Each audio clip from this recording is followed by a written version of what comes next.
Yes. Thank you, ma'am, for your kind words. Hello, everyone, and welcome to today's webinar. So, our first panelist, Professor Ajit Kumar, who began recently his term in office as Vice Chancellor of Skyline University, Nigeria. Prior to this appointment, he has served as Dean School of Business with Skyline University College, Sharjah, UAE. He has served the educational industry for over 22 years in various positions in teaching and research. Under his leadership, the School of Business, Skyline University, uh, he has served for 22 years in various positions in teaching and research. Under his leadership, the School of Business Skyline University College Sharjah has grown considerably and has successfully achieved ministry approvals and recognition in teaching, research, and services. He has been a key driving force behind reinventing the Center of Continuing Learning, where he successfully managed relationship with various international organizations that offer professional certification and added many new courses. He successfully started executive development programs for various sectors of industry which are running very successfully. Professor Ajit has attained a wide spectrum of honors. He has served with award for excellence in teaching in 2014-15, excellence in academics in 2015-16, and 16-17 respectively. AAC Member of the Year Award in 2018-19. His most recent initiative was undertaking the process towards achieving AAC SP International Accreditation for School of Business, where major work has been accomplished by him and his team. He obtained his PhD in the area of human resource management and has undergone a course problem solving from Nanyang Technological University, Singapore. His research areas in leadership, HR flexibility, business ethics, and diversity management. He has published many papers in various journals and presented papers in various conferences across the globe. He has also conducted several executive programs in leadership, conflict negotiation to employees of corporates like Gulf Air, Wipro, etc. He has teaching and administrative experience in reputed business schools like ICFAI and Symbiosis Institute of Business Management in India. He has also worked as a faculty member at Bahrain Training Institute in Kingdom of Bahrain for 1 year. He teaches business subjects like human resource management, organizational behavior, strategic management, and leadership. He believes in the core values of teamwork and trust.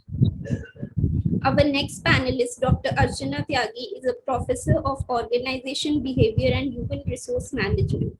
She has more than 2 decades of experience in higher education, training, coaching, and consultancy. She is a clinical psychologist from Central Institute of Psychiatry, Ranchi, a certified practitioner of bar and emotional quotient inventory, and accredited trainer of MBTI, DISC, CB5, and entrepreneurial motivation training from NISPAT. Dr. Tyagi has been a life coach, AACCICF, a senior coach with Leaders Today. She has been empaneled with several public and private sector institutions such as Dr. Reddy's Foundation in Health Education. As faculty member, has taught MBA students at IMT Ghaziabad, UBS, Geneva, NMIS Mumbai, and IM Kashipur, and has been in the advisory board of expert connections. With background in psychology and management, she has research publications nationally and internationally and authored a book on organizational behavior. She also joined Your Dose as an advisor, has partnered with Lead Club. Dr. Tyagi is the founder of Mimansa Consultancy, which provides consulting services in areas of strategic HR and organization development. She believes in progress over perfection and that life doesn't have to be perfect to be beautiful, and strives to make changes in lives of place of compassion for self and others. Ma'am, we welcome you, ma'am. We welcome you. Sir Ajit, sir, we welcome you. S. Maniwala. Our third panelist, Mr. Shurya Prakash Mohapatra, who is currently the Global Head Talent Transformation at Wipro BPS, has served 20 plus years of experience in various leadership roles in several leading IT and ITES organizations. Prior to Wipro, he has worked as HP Microland, First Spring Computer Garage, a few other organizations. Mr. Surya has extensive experience in setting up, running, learning and development functions for organization in India international locations. Mr. Surya set up the global training function for Wipro BPO, which spanned across 10 locations in Brazil, Mexico, Romania, Poland, China, and India. He has led several leadership development, capability building, and talent management efforts in various organizations. He is instrumental in setting up management academic and domain Gurukul in Wipro BPO. Mr. Surya brings with him a vast experience in setting up knowledge centers of excellence in various domains, defining and implementing training modules for rural BPO, Tier 3 BPO, etc. In his current role at HP, he is engaged in evolving strategies for career development, talent management, and knowledge management for organization in India.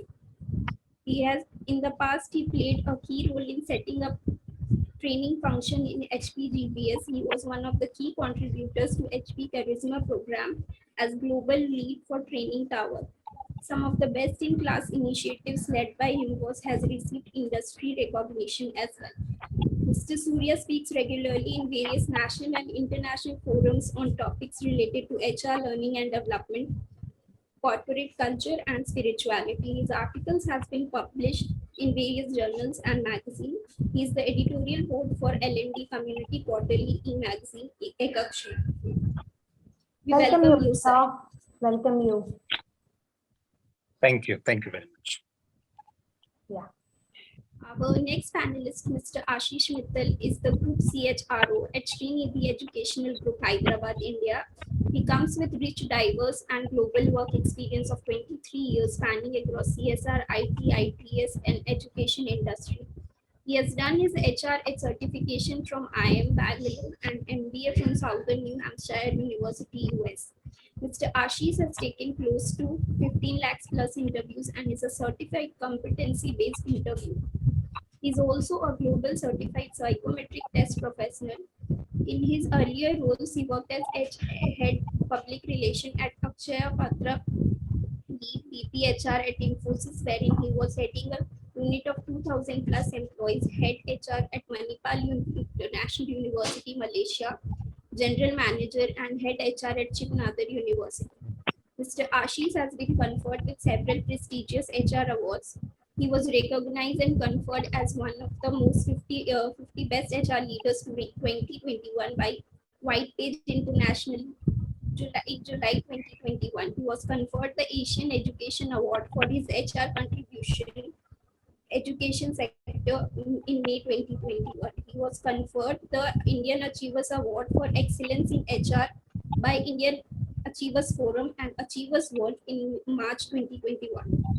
Mr. Ashish was recognized as 101 Most Fabulous HR Leaders 2020 and 101 HR Super Achievers HR Leadership Award 2019 by World HRD Congress. Mr. Ashish enjoys his passion to conduct interactive sessions with students wherein he shares industry knowledge along with the current and some of the best practices adopted. We welcome you, sir. It's been, Manivala, it is like an ocean that she is reading everything. Like it's like there is no point that our guests are so rich today that it doesn't have any sort of the breakage. Thank you, Manivala, for giving this introductions. It's great to have you all here. Yes, dear. Our moderator, Dr. K. Aparna Rao, is a management faculty with research orientation, having over 24 years of experience in facilitating students in various disciplines in human resource management and excellent administrator. She is a recipient of awards like Outstanding Professional Woman by SIVA, Distinguished Women Achievers Award by Global Women Summit, National Women Leadership Award, Calcutta, APJ Abdul Kalam Best Teacher by ISBR B School, Bangalore. She has also been awarded as one of the most influential director among 100 top B school in India by World Education Congress. She has facilitated various colleges to succeed NAAC, AICTE, and LIC inspection research center approvals as principal and director. Currently, she is guiding 3 research scholars for doctorate program under Bharatiyar University, Tamil Nadu, registered as a guide under Bharati Dasan University. Dr. K. Aparna Rao is a go-getter in corporate and international university tie-ups and collaboration with strong professional networking at various levels in universities and educational industry. She Thank has you, also, dear. Thank you, dear. I we think are that is. very grateful to have all of you. Thank you, Manivala. It's great to have you here and all the introductions. It has taken a lot of time because we can't even cut even a one point from anyone's introduction because it was so rich that we couldn't do the tailor-made into it. I am Dr. Aparna, Director, JIBS B School, and I welcome all of you very formally for this particular thought-provoking, and it is very much needed to the entire of our program, that holistic education, then how does we go on to the holistic education. So now I'll start the program with a few notes which go with, we can go for an enlightening discussion amongst about this particular topic, which is, I feel that all of you belongs to one way or the other, maybe corporate or to the education. Ma'am is into OB and psychology. Somewhere we are all related. I myself, as I am a PhD holder into the HR, so we are all related somewhere towards the education, towards the student, and towards the holistic way, how do we grow up. So we go with the panel discussion now. Thank you, Manivala. It was a great introduction from you. So if we could go for holistic development, essentially means the development of intellectual, mental, physical, emotional, and social abilities in a child or a student so that he or she is capable of facing the demands and challenges of everyday life. We come to the education, like for decades, if you could see that business education has been criticized for being too theoretical and distant from the realities of actual business. Many business school curriculum are poorly aligned with the competencies and knowledge needed to succeed today's business world. In addition to disciplinary knowledge and soft skills, graduates need the capabilities to be able to integrate these skills and implement them in a practical settings. Experiential learning has been widely used to bring the practical element into business studies. In particular, technology-driven learning, environments such as simulations, games, business information system, virtual worlds, and social media have offered great possibilities for experiential exercises. And yet the criticism continues. Despite the technological development, education still continues to the theoretical and academic part of it. Experiential business education has not become the mainstream. We could able to feel that everywhere. Different types of experiential learning solutions have been presented, but they tend to solve specific areas of business management. They often focus on the technology rather than on the holistic pedagogical model. Business education research is yet to present an experiential learning environment that combines people and information technology in a holistic way. I hope all of you understand and all of you agree with what I wanted to say. There is a lot of development needed. There is a lot of awareness which is coming out into this particular topic. And how do we go about it? What are the views we go with it? Ma'am, the first question, I would definitely go with Archana ma'am here. There is a growing importance seen in the recent past about the holistic development in the higher education to felicitate the young minds. In this perspective, what should be the process to develop a holistic learning and development strategy in management education? Ma'am, over to you. Thank you, Aparna ma'am, and thank you for having me here along with a very eminent panelists. It's been a very different, when we talk about it, new normal. Everybody is talking about new normal and the pandemic, the kind of situation which is created for our students. Unfortunately, they are struggling for the answers which are not there in the normal textbooks. And it has thrown us, out of the gear. So when I was thinking, I was like, what kind of a message do we need to give it to the student when we talk about as a holistic development? And you have very rightly said about the mental health, physical, social, and emotional. Yes. Spiritual health also we can Yeah, touch, that's an added part of it. Yes.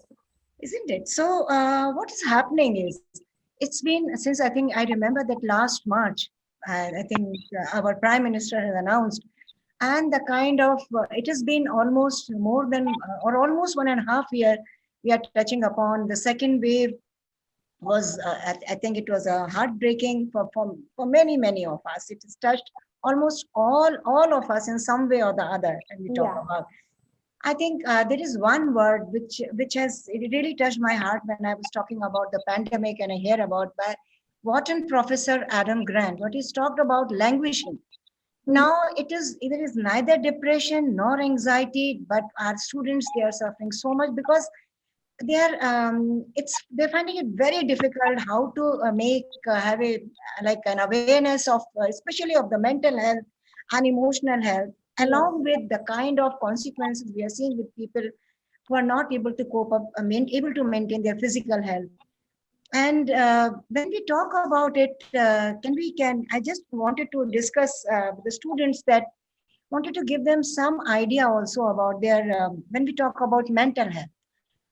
Being a clinical psychologist, though afterwards I've shifted into industrial psychologist, I always feel that this is something which is very near to my heart. And recently, with the announcement, the bold step taken by Naomi Osaka, and it was amazing. And recently by gymnast, US famous gymnast, I think Simone Biles, and Yes, she was in the ma'am. news Yeah. for this purpose, that she Yeah, has yeah. been bold enough, she has taken this particular step. And I'm thinking our students must be greatly motivated by and what she was able to achieve. So I was thinking that they all know what mental health is. The only thing is that now the society is opening up, the kind of pressures they are feeling. I was thinking that if you can just share with them some steps Yes, regarding, ma'am. to start with their support, maintaining a routine. Just because we are working from home doesn't mean that our initially it seems that our routine has got, but can you say that please try to maintain a routine, and don't put yourself under any pressure which your mind and body need time to rest. Yes, This is ma'am. something which is very, Yes, very it's important. definitely, yeah. And the third thing which I would like to say, this is very important. I've been attending a lot of webinars myself by Christine Neff, who's a very famous as well. We talk about self-compassion. I think we all of us, when we travel in by air, and when the air hostesses, they are guiding us how to manage what happens at the time of there is low oxygen. And the oxygen mask, they drop down, they advise us, they guide us that put your oxygen mask first before helping others. Yes. So the third very, very important aspect which I would like to remind, and please be self-compassionate toward yourself. Don't try to compare yourself, your situation with others. Try to be as much self-compassionate toward yourself as possible, and be in touch with your families and friends. Please reach out to the people you never talked about. Maybe this is not the time to go with your old relationships, like maintaining the way you used to maintain, because there was a lot of physical There is a relations. lot of changes which happen now, ma'am. Yes, I Yes, agree with you. very true. So try to please reach out to the people without holding any grudges. Drink plenty of water, we say at the time, at this Yes. time. And there is one wonderful thing which I think I'm very fascinated by: journaling through healing. Please make it a point to write down something, maintain a diary. And it is very important that you try to avoid writing on your phone or your laptop. Maintain a personal diary. If every day you can spend only 10 to 15 minutes maximum, start by 10 minutes, maybe you would like. And if no thoughts are coming, write down this, that the no thoughts are coming. This is Yes, not ma'am, going you to are such fuel your a entire. true, yes, ma'am, you are such a true psychologist that you are, in this holistic development that is very important is the self-realization and self-development for everybody. As you said, to put down a little notes about themselves. As always, it is very important for the person. Very good, ma'am. It's really good. Yes, And ma'am. thank you. And especially gratitude journal. We should be grateful for so many things in life. What happens, having a human nature, we tend to look at the things which we are not getting or which we are not able to reach out to. But the things which we are getting, like there are beautiful things in life which I or you, anybody can be thankful. Anybody can be. Please try Yes. to write, if possible, Sure. gratitude journal as well, if possible, because this is something which That's is a great very important. suggestion, ma'am. Yes, the youngsters, every young, especially in this pandemic, I think everyone realized that how lucky we are that we are now in this hour talking with each other. That itself is a gratitude towards the Almighty. Sure. Yes, ma'am. Thank you, ma'am. Such a grateful thoughts, and we have started with that, with those, the insights in as a psychologist, as a clinical psychologist, you have given to the students and to all of us that how do we go about and how do we make the journals and all that. It's really great, ma'am. I'll come back to you. Sure. The next point, Surya sir, as you are into the learning department, I have nowadays most companies or organizations not only consider the students' overall academic performance, but also consider the holistic development of the students when they recruit for the various jobs. I see this in our placement departments. The student which we normally feel that, he's a class first or he's extremely good will not be selected, and the student who's developing in every part of it as a silent, a nice student or a very normal student will be getting selected. So how do you connect with it? Like in the sense that learning environment has a greater role played in making an individual gain new knowledge in this era of learning organizations. How to cultivate a holistic learning mindset amongst the student? Over to you, Surya sir. This is a great question. I think when we're talking about holistic learning mindset, two incidents come to my mind. Mhm. One incident is one I met a colleague of mine with whom he and I were working together on a project, and we were traveling to the customer site. We were in the taxi, and this friend of mine told me, colleague of mine told me, Surya, I passed out from the best B school in the country, Mhm. and I can read a balance sheet of a company like no one else can do. I can really advise a company how they can break down their company into multiple units and then make each unit profitable. I can do all of this. But Surya, I cannot give feedback. I cannot take feedback. I cannot deal with conflict. I cannot drive collaboration in my team. I am struggling when it comes to this. And my B school hasn't taught me this. B school has taught me how to read balance sheets, how to develop, devise business strategies, how to make companies profitable. But they haven't taught me how to talk, how to coach somebody, how to solve conflict, how to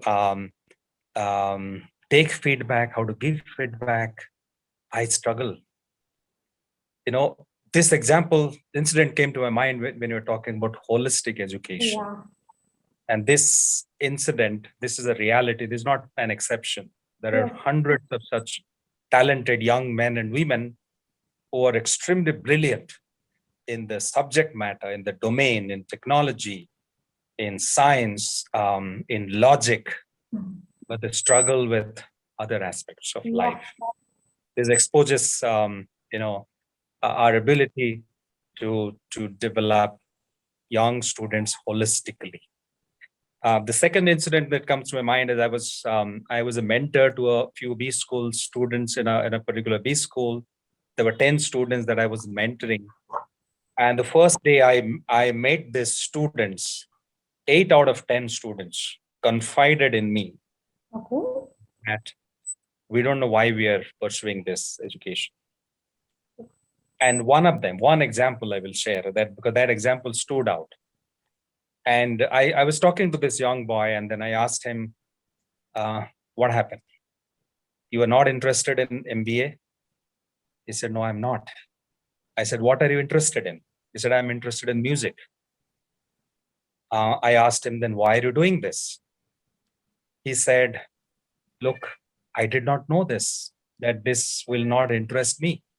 Mhm. All my peers, all my friends, got into this. I got into this. My parents told me, if you got into an MBA, you have a great future, you'll earn a handsome salary, and so on.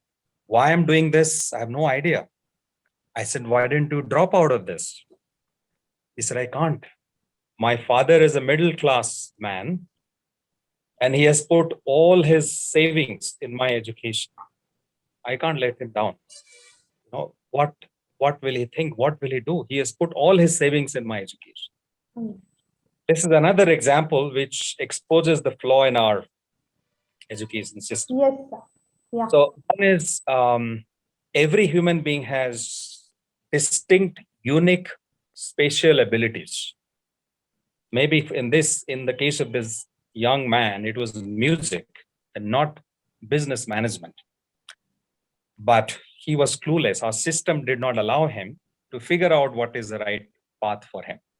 There is another example which I talked about at the beginning. I think great guy, great talent, top B school pass out, but is struggling in his career, in his This profession. is what happens, sir. This is really what happens, that the business schools and the present education system is opening up. Maybe even the pandemic has given us a break that to open up little more wider for the student. The positiveness what we are facing, the world which has taken us, this is what it is. So I hope we connected with this. Absolutely. And when you're talking about holistic, Yeah, I think we'll have to look at it holistically. yeah. Yes, It I know. cannot be the education system alone which Yes. can address this problem. I think this has to begin with at home. Yes, Charity begins at home. yes, Because when you, ma'am, you talked about, your question was about learning mindset. yeah, The moment the word mindset comes, you can't teach mindset to anyone. definitely. Mindset comes through your experience, exposure in life, the grooming that you have received from your parents, the experiences that you have got in life. Mindset is all about that. So Great, you sir. can't teach how to become fearless. You can't teach how to have empathy. You Yes. can teach how to be We have to give them comfortable. the experience, and the experience need to be lived with. Right. We have to live the experience from Absolutely. the child age, maybe from the school. That's what I say, that schools or the college, it's not only the business management schools or anything. Even the As schools man which was are talking coming, about, yes, man children. was talking about holistic education, talking about wellness, talking about mental abilities, etc. I think one thing that came to my mind is, those things have to be really groomed, inculcated in the children right from the childhood. When Yes. somebody is getting into B school, is I already totally agree, sir. I totally agree 16, with this. 16, 17 years old, 20 years old. By that time, his education would have been developed to grab everything which is there around it. Yeah. What will you do in 2 years? I mean, so I Yeah, think the definitely biggest no. responsibility is with parents. Yeah. The education has to begin there. Mhm. They have to really inculcate fearlessness. They have to inculcate tolerance. They have to inculcate ability to deal with ambiguity and complexity in life. They have to really inculcate empathy, love, Yes, caring, sir. Sure. those things in life. Otherwise, I think people are going to struggle. I think when Satya Nadella took over Microsoft, Yeah. he realized that everybody in the the biggest thing that he has to change in his organization is an attitudinal change. Yes. Everybody felt we belong to Microsoft, one of the biggest IT company in the world. We know everything. He said the biggest challenge and why Microsoft was actually on a downward trend was because everybody had that I know it attitude. Yeah, that is what it matters. He- Thank you, Surya sir. It is really great. I think it's such a vast subject that we can't even It's a bad break stuff. Yes, anybody, no full-stops, no that's commas. right. To go forward with the question, as we understood that the examples which Surya sir had given, and it is something. With increasing competitiveness and highly volatile global dynamics, there is a need to develop mechanisms that focus on developing the social, emotional, and ethical, as we call it as SWE, aspects among the students. Who can answer my question, which I am giving it to Dr. Ajit Kumar sir? Like, he is a true educationist and has been done into the various levels, various domains into it. Sir, change is inevitable. Do you think the holistic education is a challenge, the present approach towards the education? Thank you, Dr. Aparna. So let me thank Pleasure, you sir. for inviting us to this discussion today and the opportunity to meet the other panelists who are also experts in their field. And when it comes to holistic development, in last 25 years, what I have seen is we already have it in our systems. It's not that our education system doesn't have it, but it's not implemented. I teach entrepreneurship, but I ask them to write a theory question, not to make a business plan. There is an innovation subject where students are writing theories, but they're not asked to come up with an innovative idea or to come up with an innovative product. We teach them critical thinking, but we ask them questions on critical thinking. We don't give them situations on critical thinking. We do have a subject on conflict and negotiation where we give them theories and ask them to write short notes and describe and case studies, but we don't allow them to experience by taking part in role plays, by giving them simulations, right? Which needs a lot of effort and time, both by the students as well as the faculty. Yes. So there's a lot of change in the educational system that has happened over years. If you see in the last 20, 25 years, especially if you look at the management education, there are a lot of things like beyond case studies. There are a lot of things that have come in and which will they will definitely help you in your holistic development. There's a beautiful simulation called OPEX simulation in Harvard Business, which is accessible to all the students, where the students play. They will really experience what conflict is. They will really experience and where you have to reflect on it and give them a chance to develop them.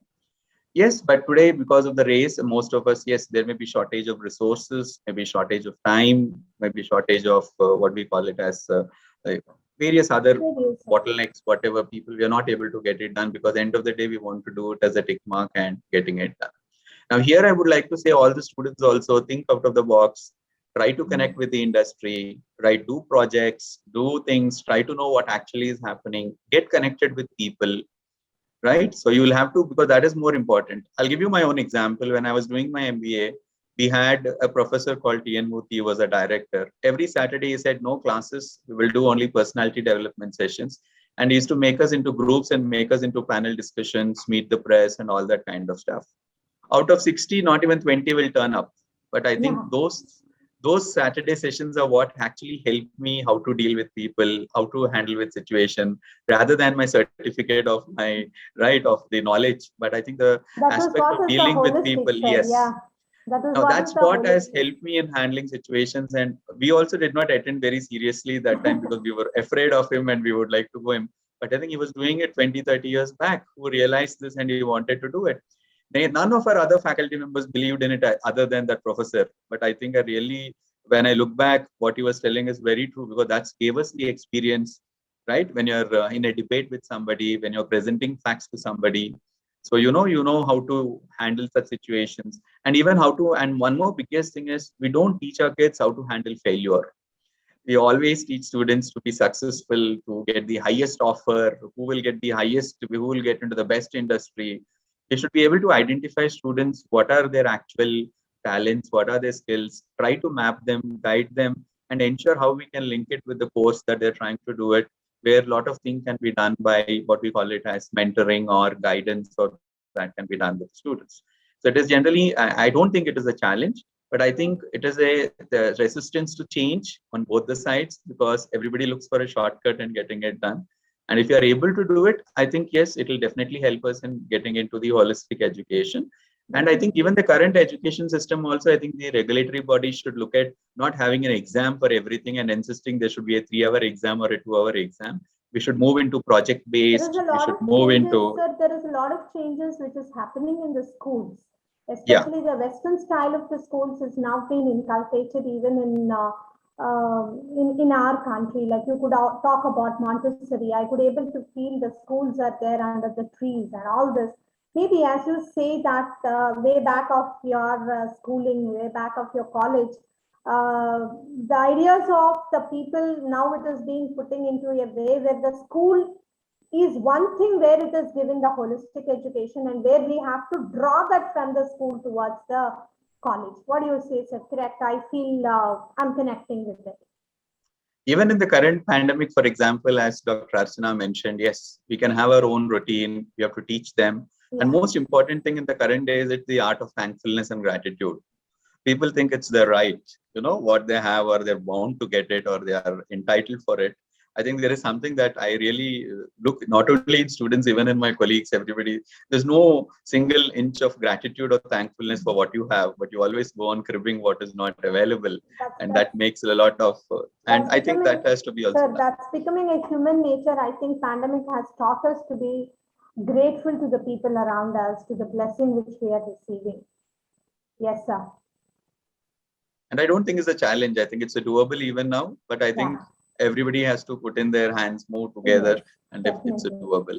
Definitely, sir. Sir, it's great. It's great start with you from the academic part of it and how do the schools and the colleges should grow up. And all that, to go with the same thing, I would like to ask Mr. Ashish Mittal, what are the main elements of holistic development in education? So what do you feel about it? Sure, Dr. Panna, thank you so much. See, I would say, first of all, what we need to understand that the foundation skills are playing a much, taking an upper edge and in terms of the perishable skills, which will be connected with a particular process or tool. In today's world, we are all looking for actually, we're looking at students, right? So teachers need to ensure that the students are up to date in terms of, especially when it comes to resilience, perseverance, and interpersonal communication. Because what happens tomorrow, these students, once they are confident on their own personal interpersonal communication skills, they will know how to handle their skills with their team members as well as taking the requirements of clients. So we are talking about a holistic approach.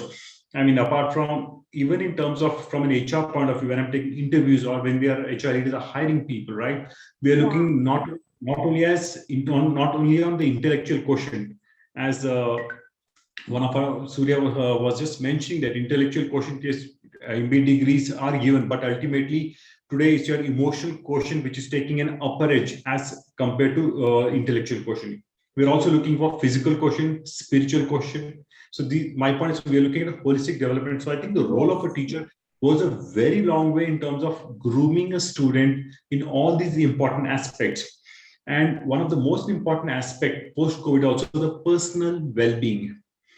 How important it is that people understand their physical fitness, mental fitness. So people should know, for example, when do I switch on and switch off, even in terms of working professionals like all of us.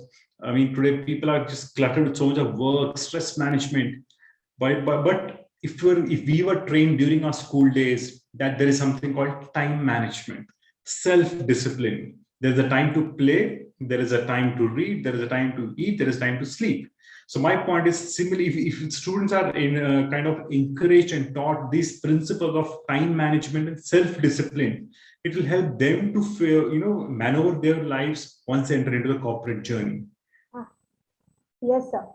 It's really, Now, I feel it like the youngster being a mother for a young child. I don't think that whatever the time management which my mom had given me, which I cannot inculcate into my child. So this is what the generation is growing. You truly said that was really thought-provoking part to everyone, every young mothers and parents should think about it. So it's great. I'll now go to Surya sir. Sir, you were talking about the progressive thinkers and all. The most sought after power skills, if you could able to see in 21st century, are problem solving, decision making, self-management, and collaboration. These power skills are crucial in managing productive workflow, strengthening professional networks, and ensuring work-life balance.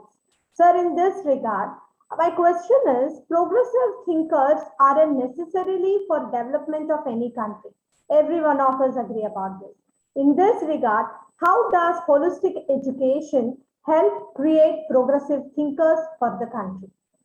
How does it help us?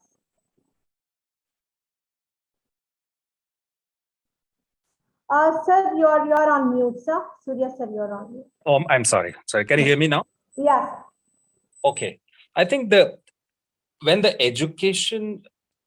you look at the education system, if the education system is more like an assembly line, where on one side you feed young students, and then on the other side they come out. I think as one of my co-panelists was talking about, that if learning becomes absolutely theoretical, ideological, and more about concepts and ideas, how are we going to expect thinkers? So if you really expect that these people will come out at the end of this session as thinkers, then the entire approach has to be very different. When our students join the corporates, in the education system, typically what happens, we teach students very defined ways of problem solving. Yeah. We teach students a very structured way of problem solving. We teach them here's a problem, and you will have to take the steps to arrive at the solution. But when they go to the corporate, the situation there is very different. It's not about solving the problem. It's about understanding the problem, Yes. defining the problem in the first place. Yeah. In the education system, they really don't have to worry about defining the problem. Problem is defined for them, and they have to use the structured approach, what they have learned in the classroom, apply those methods, those techniques, arrive at a solution. But in corporate, understanding the problem itself, what the problem is all about, is the problem. Right? I know. So that's why I keep saying that there has to be a major shift in this system. Corporates will have to become finishing schools. Schools have to become corporates. So schools need to have a corporate mindset. They'll have to run like corporates. The professors, the faculty members, they need to be measured on outcomes. They need to be measured on problem solving. They need to be having a stint in corporates. Then they should come back and then teach, because that's how they will learn real life examples. If a faculty member doesn't have the real life exposure, you cannot expect, it's an unrealistic expectation for a faculty member to be able to do that. That's true. At the same time, corporates will have to become schools. Corporates will have to operate like finishing schools, right? So whenever any newcomer or joins an organization, the corporate should give that impression to the newcomer that you have entered a school. This is a learning journey for you. Every assignment, every project, every role that you are being given is an assignment in a school. I think that shift has to happen. Corporates need to operate like finishing schools, and schools really need to start operating as corporates. That would really lead to emergence of critical thinking, progressive thinking, that will lead to the emergence of progressive thinkers from our education system. Yes, sir. 100% agreed, sir. It's really a great thing, Surya sir, that a shift is needed from the corporates to the colleges, and the students are definitely looking forward this knowledge flow from the corporates to the colleges, where many of us call it to be bridging the gap, or corporate to campus and the finishing school. It's really great that we could able to connect ourselves and connect from the academia to corporate. It is what it is looking forward. The world which is looking for a change, a shift, I think this is what they're looking for. Ma'am, if if I could able to get back to the children part of it, as we are all into this particular discussion, about 65% of children entering school today will most probably be working in the jobs that don't even exist right now. I think all of us will agree about this. We need to cultivate in them not just critical thinking, creativity, initiative, and adaptability, but also empathy, resilience, and systems thinking. In this case, does holistic education help in early learning of a student? What is your views into it, ma'am?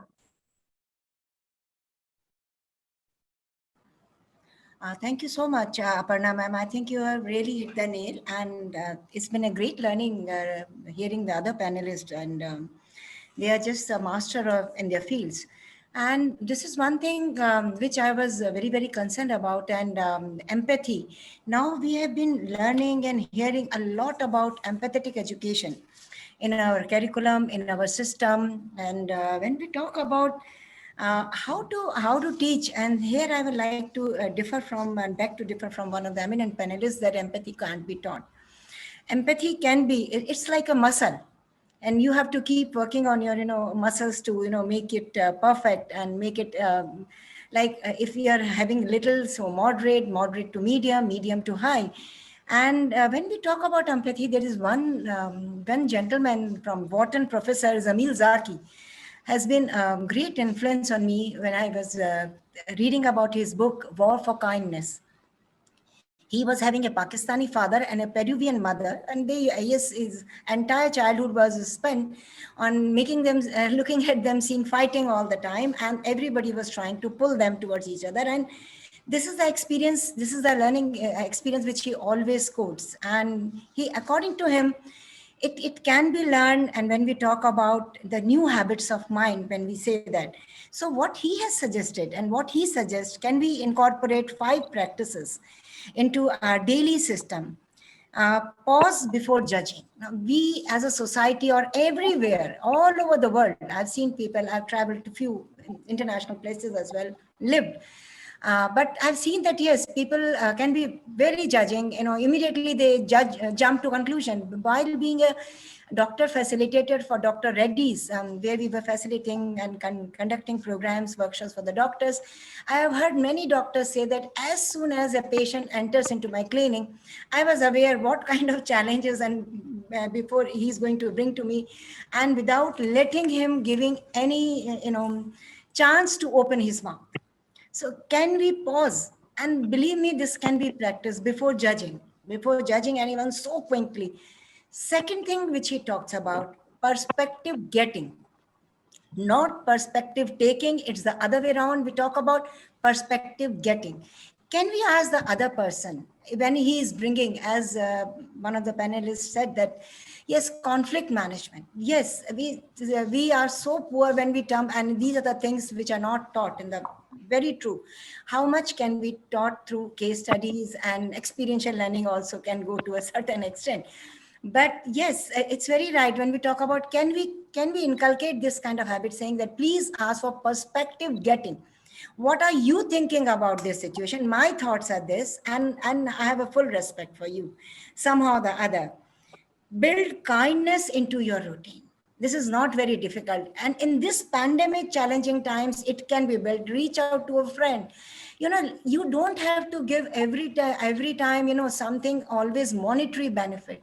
You can listening is, again, when you're giving somebody your time, when you are reaching out to somebody saying, hey, can I listen more, listen even more. Can we say this, please? Can I'm giving you my, one of the most precious thing, which is my time. So this is the third thing when we talk about, I'm giving you, or maybe you can reach out to a cup of coffee, which is not possible. Maybe you can transfer some money if somebody is needy, but kindness is one of the greatest gifts. Harness technology for good. I think everybody needs technology. It's for our learning, for our growth. Please do not shy away from this. Any 85-year-old person, I think everybody needs to cultivate this sort of mindset of learning, and kindness start at home. Like with your self-compassion, with your own kindness, I think you can conquer the world. So be empathetic and empathetic. This is what my message should be for the students. And let's not delay it. Let's start it from today if possible. Thank you, ma'am. Thank you, ma'am. Thank you, ma'am. It's so heartwarming. I could not even speak in between the lines, ma'am. It's really good. It's really I'm a good. fast speaker. Sorry. No, ma'am. No, ma'am. The words which you have said and what you have put forward, it's really touching to the heart. Thank you for this answer, ma'am. Thank you so much. Sir, as we had, like Surya sir was talking about the finishing school, I just wanted to come out and say that in GAPS, we have created a holistic environment across our institution for every student's overall development, which is a 360-degree development process which we look for here. As we have many programs, to name a few, like IRE program, as Sir was talking before about innovation, research, and entrepreneurship. It is a completely experiential learning, and the student has to bring out with their particular ideas, and a professor or a teacher or a person from the industry will be given to them. They can discuss and they can come out with ideas. Of course, the theoretical part of the research is being taught to them, that how could they develop their research when they become an entrepreneur or they come out. This is the one program which we give them. And as Surya sir is telling, that finishing school, maybe not from the corporate, but from the corporate school like JIDS, we give the finishing school to the student, where it is giving a solution to the student from end to the end part. Like a student come as into a rustic, it may be, we cater the complete graphical part of the student. If the student is good, not good, as ma'am said, with a lot of empathy, we take them and we take forward. And we call it as end-to-end process, which we go with, and we give the solutions to their questions, solutions to their problems, and whatever. It is not only the placement we give them, we make them into a finished part of it. And we definitely, as Ashish is talking about emotional well-being and physical well-being, we do have the programs called heartfulness programs, where the emotional well-being is being taken care, and the student has to look forward for any situation. As we talk about the failures also, we talk to them and how emotionally they can be strong. This is the idea with JIDS, is looking forward and giving it to every student, touching them from the 360 degree of the angle. Sir, to move forward, my question to you, Ajit sir, that is, how could other institutions, of course, I know that everybody are doing it, and we are all there into the process of it. You have a vast knowledge and you have vast experience in your field into it. So how could other institutions create an environment for holistic development, and what are the measures they could adopt for the development of the younger generation in their education system? Thank you, Dr. Aparna. I think so all the panelists have given all the details. For example, what Dr. Archana said or Mr. Surya Prakash said, I think they are very valid points. I think they have to be inculcated and done. What maybe personally I feel is, if you remember, I still remember when we were in school, we were told, you study in a convent school or a missionary school, you will know good English and you will have good etiquette. You get it that way in getting. I'm sure in Bangalore, they talked about the Christ University in the same manner, or some of the institutions where you said. Now, every educational institution should also have some skill attributes, identify some 5 or 6 or skill attributes which talk about emotional well-being or physical well-being, and ensure that is being done. The student acquires these skills during the process of 2 years or 3 years to study. And it has to be done by everyone in all the courses, right? How you provide it by an experiential learning. It cannot be done by one faculty and one course in 1 year. Unfortunately, we have general education in the first semester that is finished. So we expect that it has to be carried over for the next 1.5 years to be done. The continuity is missing in some cases. There are some courses where students are very impressed by a faculty, or courses people are very fast today in launching courses on core life skills and happiness, innovation. Courses are launched only that semester, it is being taken care. But there should be continuity which is being monitored and progressed, by which you can see that by the time they pass out, by looking at them, you can make out, yes, you are from XYZ institution. So it is visible by looking at your skill set, the way you deal with things. It would be visible in that.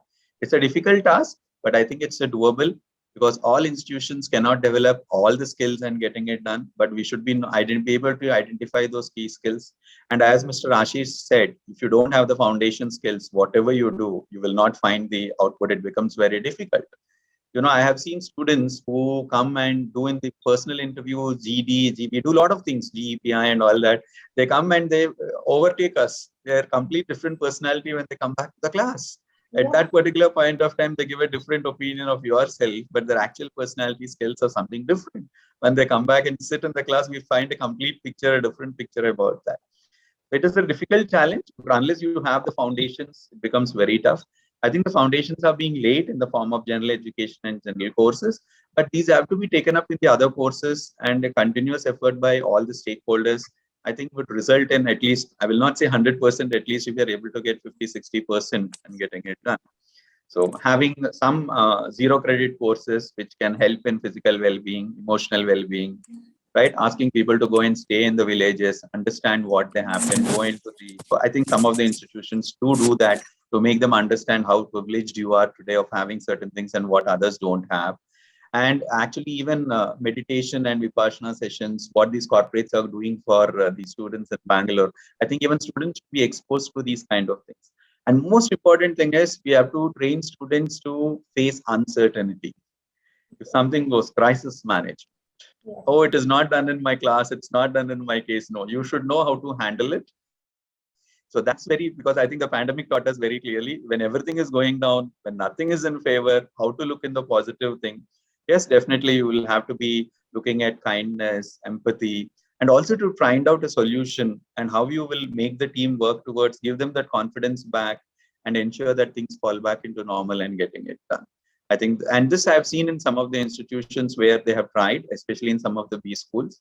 I think today now we have one B school in Bangalore which says we are starting a right brain MBA of saying with giving some things and all that.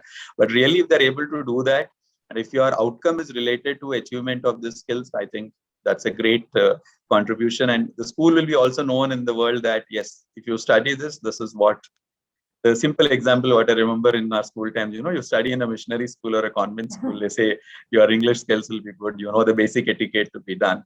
I think we should be known, all the educational institutes should look at developing these emotional, social, psychological aspects also as part of the main curriculum and do it rather than only focusing on the functional areas what are being taught in that. Yes, sir. And Dr. Pandit, can I add one word to Mr. Sir, Ajit? If you don't please. Thank you so much. See, very well said, Mr. Ajit, as well as Dr. Archana. And I would like to tell the students and all my friends here that, please understand that as HR leaders, when we are interviewing you, there is a triangle called as ASK, which stands for A is for attitude, S is for skills, and K is for knowledge. What the schools are going to give you is a bookish knowledge, which are not going to, carry a very long journey, long way ahead. That bookish knowledge has to be accompanied along with the attitude and skills, because it is these two skills which are going to differentiate you from your other friends, from your other job market. You have plenty of, a lot of people available. How are you going to differentiate yourself in the job market? It's through these attitude and skills. Just to share an example, I had placed one of the student, a girl student about 11 years back at Infosys. She called me just about 2-3 days back. Ashish, sir, I need your help urging. I asked what happened. She told, I'm planning to quit Infosys and I have cleared the interviews in top 4 big consulting firms: Ernst & Young, PwC, Deloitte, KPMG. She has cleared all the 4 rounds. However, there is a final round. So I was congratulating her. Wow, you cleared all the 4 rounds. That's great. So what's kind of stopping you next, or what is that? She said the paper which I have received from all these 4 consulting firms, the final interview, I repeat, the final interview talks about soft skills. So my dear friends, ultimately, so you need to lay a lot of emphasis on your soft skills, and these deals, with the day-to-day dealing with your friends, and resilience, as Mr. Ajit was talking about resilience. How do I get back from any setback?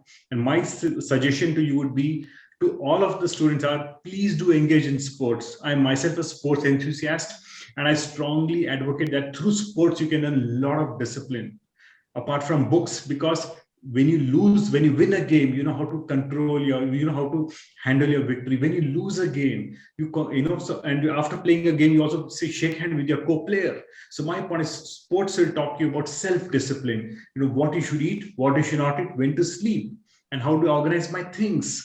So my simple suggestion is, please do engage in sports. You learn a lot of soft skills can be, just learn from that. Just thought of sharing these few words. That's really great insight, Ashish. It's really very important nowadays that even sports plays a major role in giving the overall personality development.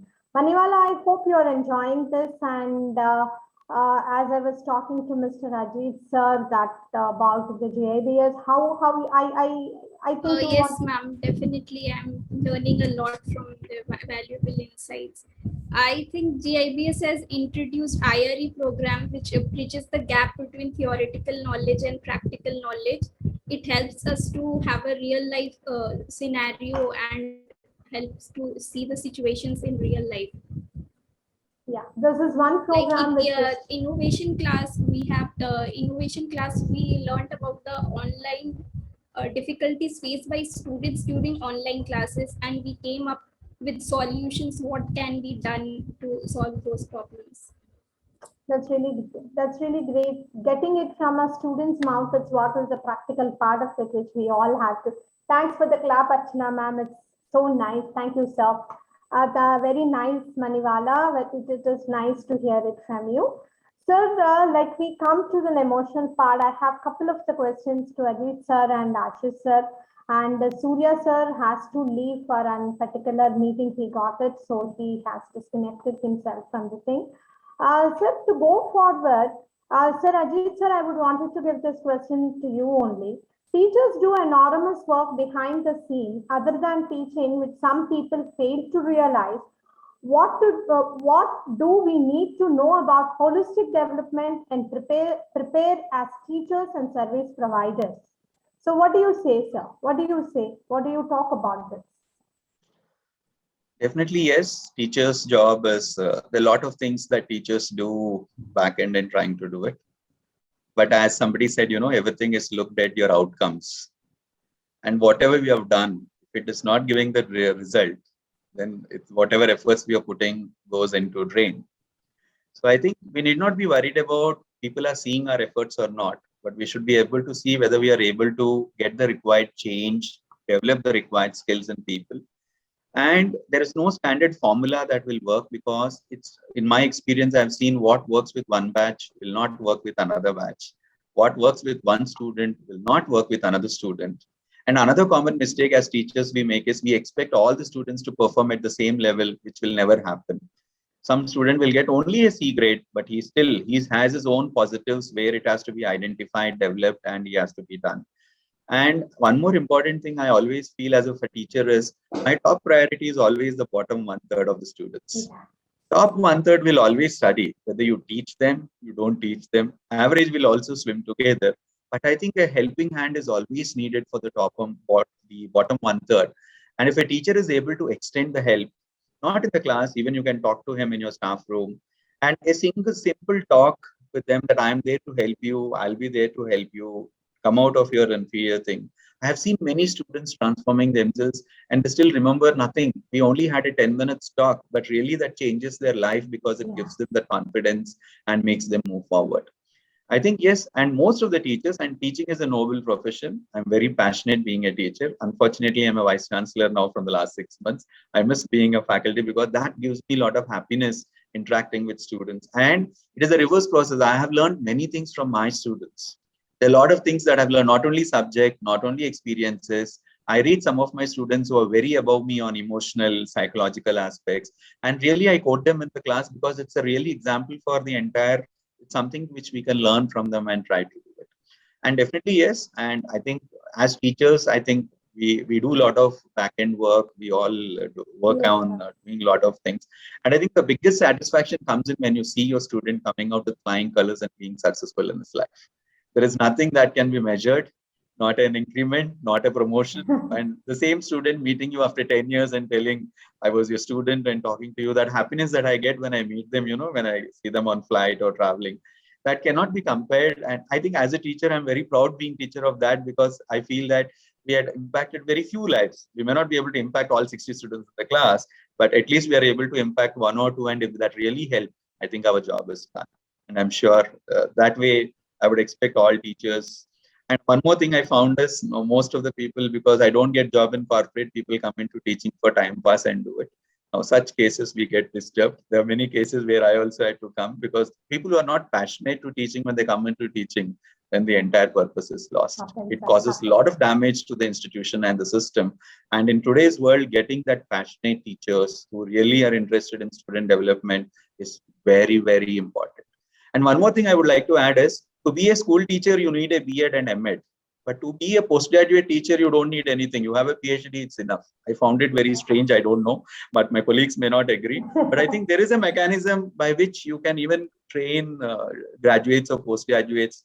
And I did a B.Ed in my thing, but when we did our bachelor's of education, we were taught about education psychology, how to handle students, how to handle teenage, what are the problems they come. We were taught about education administrative systems, how timetables are made, how workloads are done. It has helped us with the school system. Maybe a similar thing can be done even for the university system, where a proper orientation can be given on this development aspect.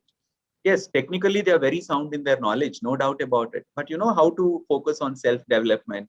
Maybe a short program which can be given, which sensitizes them to focus on, see, this is also important. Along with knowledge, the students should learn these things and getting it done, which should be also incorporated in things. Maybe help us. I don't know. UK has come up with some program on diploma program on higher education on something recently, and they do have it in some Western countries. But I think maybe it's only, I always wonder, to be a teacher, I need a B.Ed, I need an M.Ed or something, but to teach in university or to teach in, I do research in one subject, I'm an expert in the area, but I can teach I know the subject, but what is the guarantee that I will deliver the knowledge and ensure the development of the student if I don't have the basic background information about it? This is really an thought-provoking, sir. You have just taken a scoop from my mind. I always think, it always questions me that the same thing, B.Ed is needed for a school teacher, and to come up, M.Ed is needed for an higher education, high schools and all that. But for higher education, we do our research only one PhD in one subject we like and we are strong in, and we are handling the generation we're coming out as a corporate or as an adult, as a citizen into the countries. Sir, you rightly knocked that point that yes, there should be something. This is what even I feel it. Maybe the system has to be changed for it. As you said, UK is coming out from the diploma. I think every part of the world that should be there. Sir, rightly said. I agree each and every point you say, and it is wonderful that you have put this idea. Sir, I think every teacher, every higher education teacher will have this thought in them. Maybe you have pulled their thoughts and put it in the words. Thank you for that, sir. Sir, one last question. As I could able to see, the students are staying in, and I'm pouring a lot of questions here. Even in my WhatsApp, the questions are coming in which they could not give here. Ma'am, I would wanted to give this last question to Ashish, sir. And ma'am, there are a lot of questions to you. I need your answers for this particular questions. The biggest benefit of a holistic approach is not just about the mental development, but it encompasses psychological, social, and emotional growth. Mr. Ashish, in this particular thing, I would ask you this question. A teacher plays many roles in students' life, as a mentor, as a counselor, coach, and even as a role model. So what is the role of a teacher or as a facilitator in holistic development of a student? Sure. See, to summarize, I would say gone are the days of bookish knowledge. I mean, when we studied, we only went to school, whatever teacher taught us, we were paying 100% attention, coming back home and kind of, improving our education. But today with the Google, all the information is available. So first of all, with the education 4.0 or education 6.0, I would say that the concept of teacher has gone, because today we have to only play the role of a facilitator. I mean, entire information is there on Google. Students probably will have much more knowledge. There can be situations, and we know Gardner's multiple intelligence. So different students have different levels of intelligence. So my point is, as a teacher, I need to play the role of a facilitator by practically exhibiting my realistic knowledge. For example, if I'm a teacher, I should have enough industry exposure. I should have, if I do not have if I have not worked, I should have a lot of friends, colleagues, networking. Today, how many of my academicians are there on LinkedIn is a question mark in India, in the Indian context. I was working in Malaysia, overseas, the Taylor, Sunway, Monash, and different universities, Japan, we go, or the US, UK, all faculty members are there on the LinkedIn, because networking is extremely important. It will help you to increase your net worth at the end of the day. So my point is, as a teacher, as a facilitator, first of all, I have a lot of colleagues and friends in different industries, IT, ITS, pharma, retail, FMCG, trying to understand what are the industry trends, connect these industry trends with the bookish knowledge, and then package it and present to the students. It's only then the students would actually buy your stuff. If I'm not going to talk about Pythagoras theorem, Maslow's need hierarchy theory, I mean, what student will say, it's all there on the net. So what are you going to? They do not want repeat someone just to repeat what's there on the net. Tomorrow, if I'm going to give practical examples from the corporates or from different sectors, How, for example, today we're talking about soft skills. Today, I know that how as HR leaders, we stop people promotion today. If a person does not know how to handle interpersonal skills, they start fighting with the reporting manager or fighting. For example, I know of many scenarios, many situations. There was a case where a person, you put him as an IC role. IC stands for individual contributor role. Gem of a job. Okay, he was for clients in Bank of America. But the moment I put him in a team work, a job which needed to interact with cross-functional teams, with an utter failure. Started fighting with everyone, politics, gossip. So my point is, again, if I come down to Mr. Ajit, that these qualities have to be imbibed during college days. And my most important, suggestion to the students would be, please do not bank on your teachers. These things can be learned even on your own by attending webinar sessions, talking, networking. My point is, it's a collaborative world. So you cannot blame, just like I tell employees, you cannot blame my reporting manager didn't give me training and opportunities. My manager didn't promote. No, you are responsible for your own career. My dear friends, please understand, it's you who is responsible. You either make or break a career is completely left in your hands. Teachers are playing the role of a facilitator. So it's up to you to learn, make friends, acquire knowledge, attend webinars, ask a lot of questions. It will help you to improve your overall personality. So Dr. Pan, I would say the role of a teacher would be, he or she has to give a lot of practical, realistic case studies knowledge, not the bookish knowledge. These are my views, and I'd be happy to be corrected if anyone wants to share. Thank you, sir. Thank you. It's really a great session. I thank everyone for this particular session. There are a lot of questions, a couple of questions I can give. I ask you, ma'am, there is a question from Satish Kumar. Ma'am, nowadays students are not concentrate towards the education, not even reading the books, and more they stay nearly about 10 hours on the phone and enjoy the entertainment. Ma'am, how should we overcome this situation to avoid phone and to avoid all these particular problems around us? What is your suggestions towards it? Ma'am, Satish is asking you. Thank you so much, Aparna ma'am, for giving me this opportunity. And it's a sort of it's become an addiction when you are out of 12 hours or 16 hours when you are wide awake. And so in these kind of cases, you need to take the support of a therapist or some support from guidance from the concerned persons, because these are the things why sometimes what happens that when they are studying from online nowadays and they have to be on the phone, somehow this has this kind of support from the phone, it gives them giving the people so much solace. Then it's not easy, because all the time once you get up from the bed, the first thing which you do is you keep on checking your WhatsApp messages, Instagram, and many other things. The thing is that which is there in your control is how I can have this particular quality in me, that I can have some sort of self-discipline, self-awareness. This is something it can be inculcate can this thing amongst ourselves, among the people. And this is something, these are difficult times. So the people, students, they are finding, as a human being, they are finding so much solace. Otherwise they are thinking, because there is no outward social connect, so they are suffocating inside, how to take out their how to share it with their friends. So they are, it has become a part of their life. Maybe let's give them some time, let's give them some support, let's try to bring them into such kind of activities where they can forget about their interacting on the phone maybe less. So they need the support and not the scolding or the other thing, or repercussions, because this has become a part of life and it has become something which is giving them so much solace. These are difficult times. So it's very Wow, ma'am. difficult. It's wonderful answer. Ashish sir, I think this question, it comes to you. Like if I studied my graduation in local college, and if I don't know which type of skills required, can I settle in corporate sector? This is asked by Vaishnavi. First thing is 100% yes. I repeat, 100% yes. Now, there are vested interest in my answer. Let me tell you why. If you see today's economic times, CTS is going to hire about 100,000 employees, freshers, 1 lakh people to curb their 37% attrition. Okay.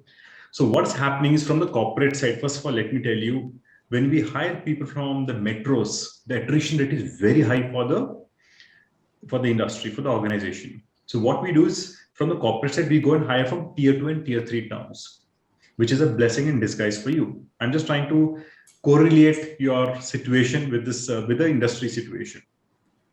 So while you are from a tier 2 town, tier 3 town, backward, trust me, everything is doable. First, I would say, ask yourself the basic question. Are you really doing enough to improve your own communication skills, your own soft skills? High possibility, I would say, I mean, you know, the needle will be moving towards a no rather than a yes. So my point is, once you start, listening to English news, communicate in English, talk to people, attend give some mock interviews, you can improve your communication skills. There is nothing shortage. And let me tell you, friends, that when we have hired people from the tier 2 and tier 3 towns, 8%, I'd say at least 80% of them perform much better than students from the metros. Why? Because when we hire students from tier 2 and tier 3 towns, a bit simple-minded, point number 1, they do not want to jump jobs. They want stability. They look at learning. Because my point is, once you learn, it's an asset for you. It's not for the organization. Like when I was there 5 years at Infosys, trust me, I slept only 5 hours in a day up max. I mean, you know, because you are dealing with a lot of intellectual people. You're dealing with entire global crowd. So my point is, your market is not your city or your office or area. You're dealing with global clients, global employees across the globe. So point is, even if you're in backward town, it's not at all an option that, you know, that you can be left behind. You can't join corporate. No, these are all myths. So please understand, each and every one of you can do it. There are no barriers. The only barrier is the mind. That's it. Great, sir. Great. That's a great answer.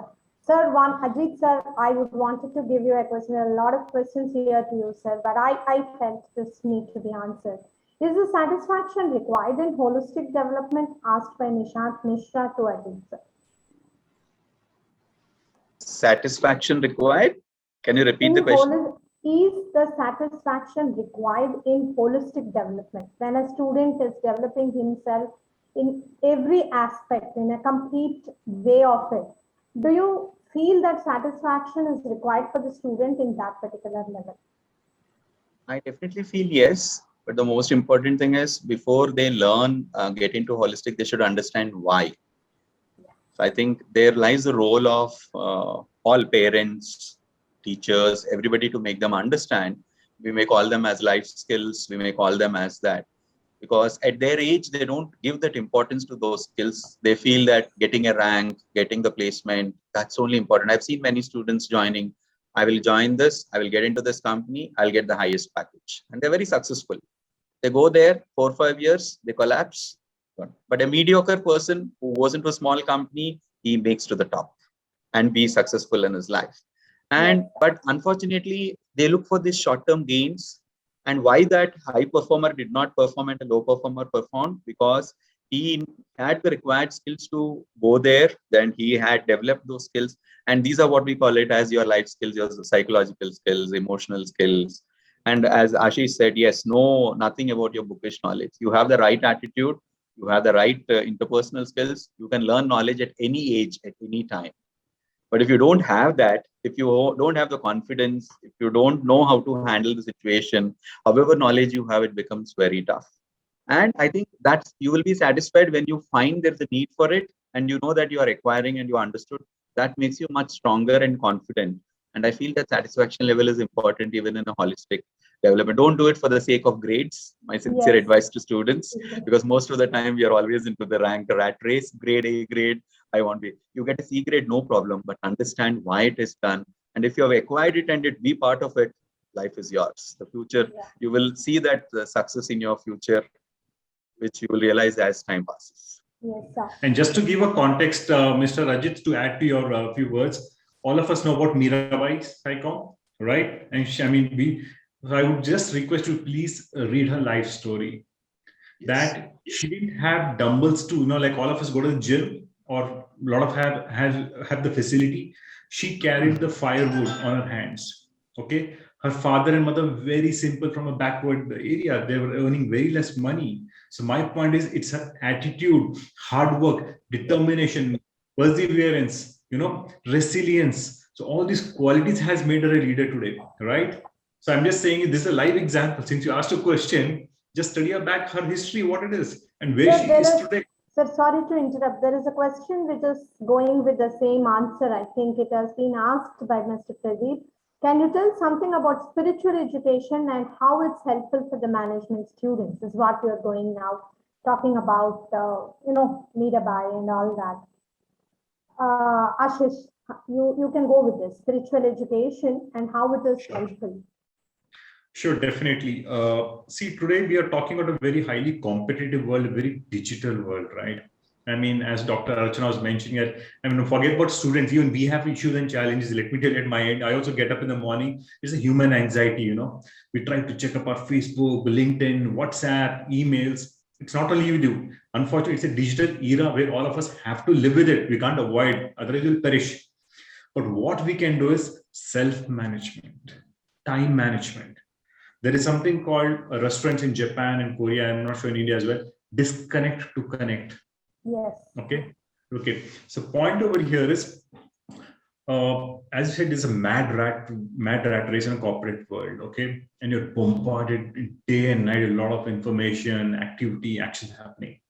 Now, when it comes to spiritual education, okay, India as a country, I think we should be very proud of our cultural rich heritage, what we have, about our the traditions, the cultures. The point is, the spiritual education helps you to cool your mind, relax. Because we are always greedy, right? We need more money.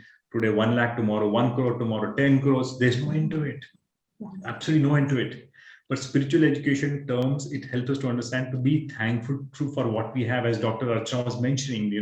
It's age of this COVID has taught us that how we need to be thankful, because there are so many people who do not even have 2 meals a day. Today, as an HR head, I have employees who have given me their medical bills 82 lakhs, 90 lakhs.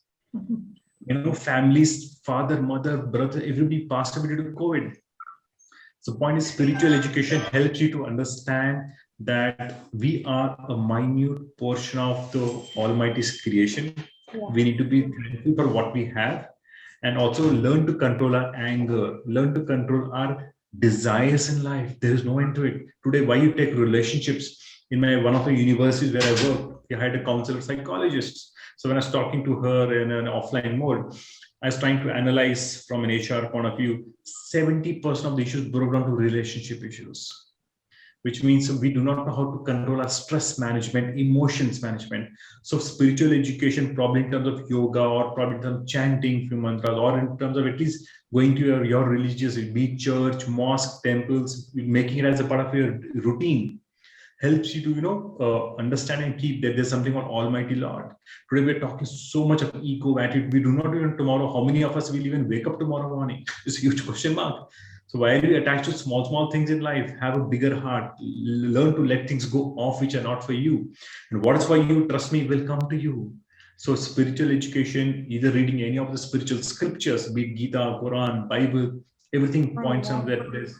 Points out to that. So if we, let me tell you, friend, if we inculcate the spiritual values as a part of a foundation in our life, it will help you to improve not only a professional, even a personal journey.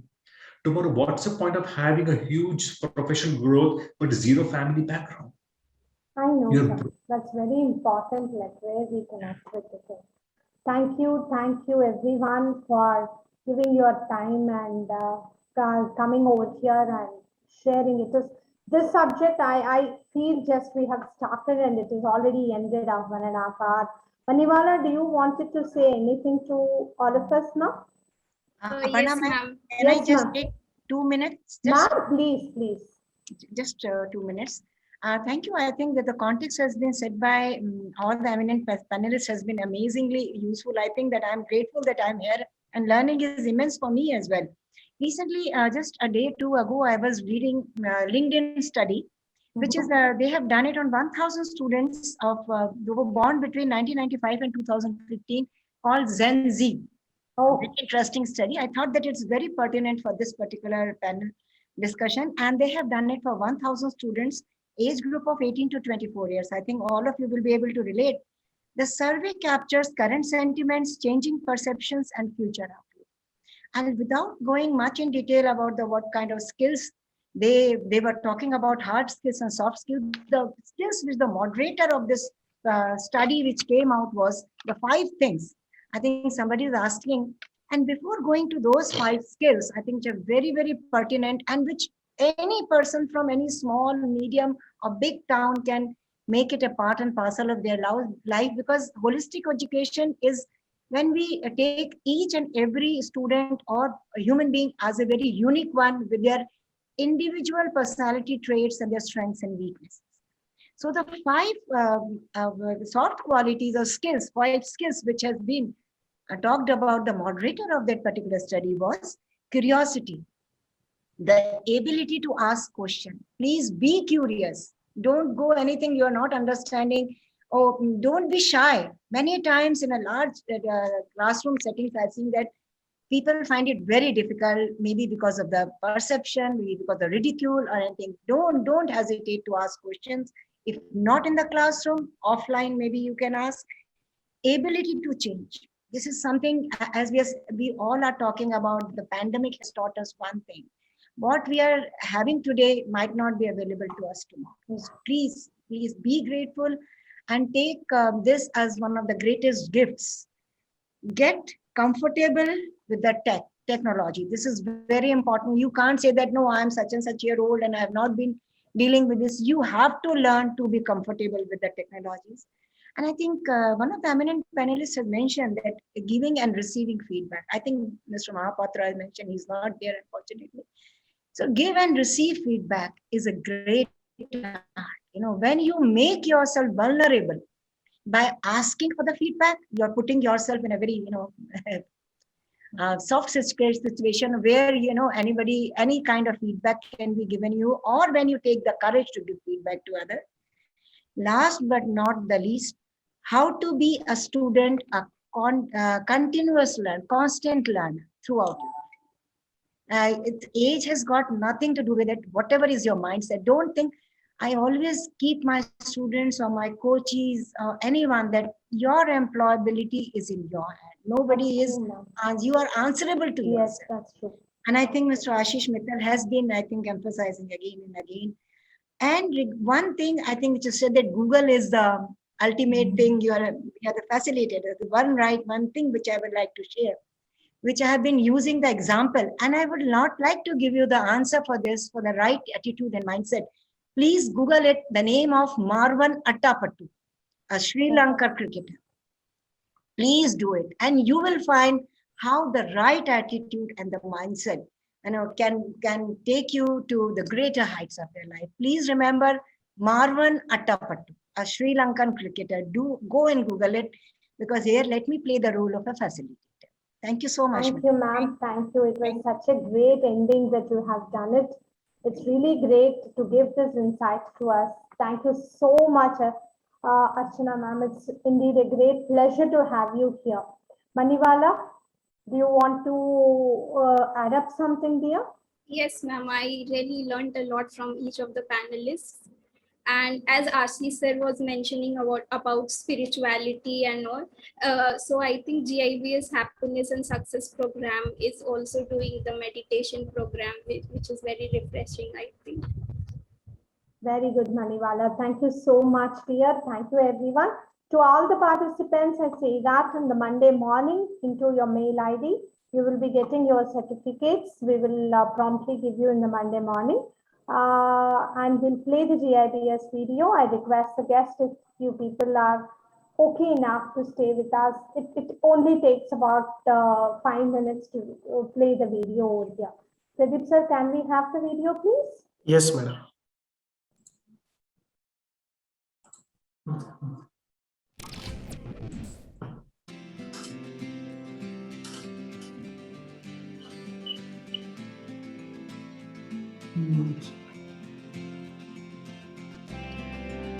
GIBS दे आपके सपनों को उड़ान।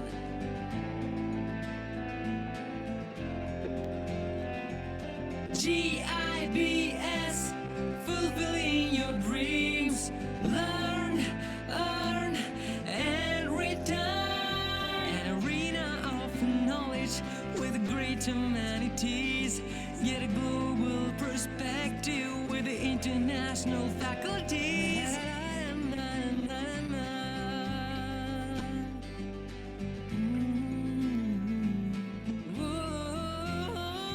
Arena of knowledge with great amenities.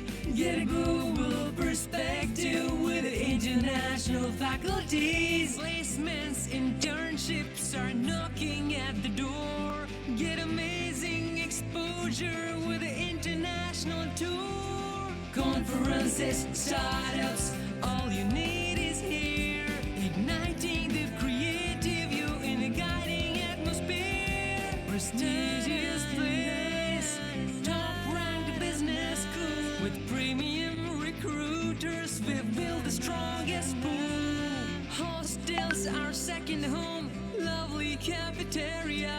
The time you spend here is a lifetime nostalgia. It's time to build the future and create memories for the rest of your life. GIBS, fulfilling your dreams. Learn, earn, and return.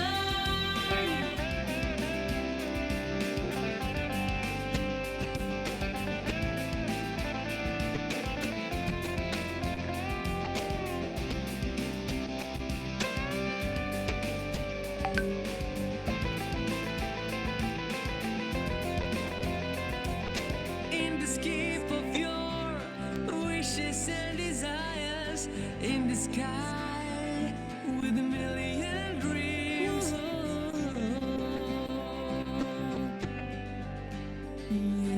Yeah. In the scape of your wishes and desires, in the sky with a million dreams. Exuberant vibes, city of Bangalore, to make your success bigger and galore. It's time to build the future and create memories for the rest of your life. GIBS, fulfilling your dreams. Learn, earn, and return.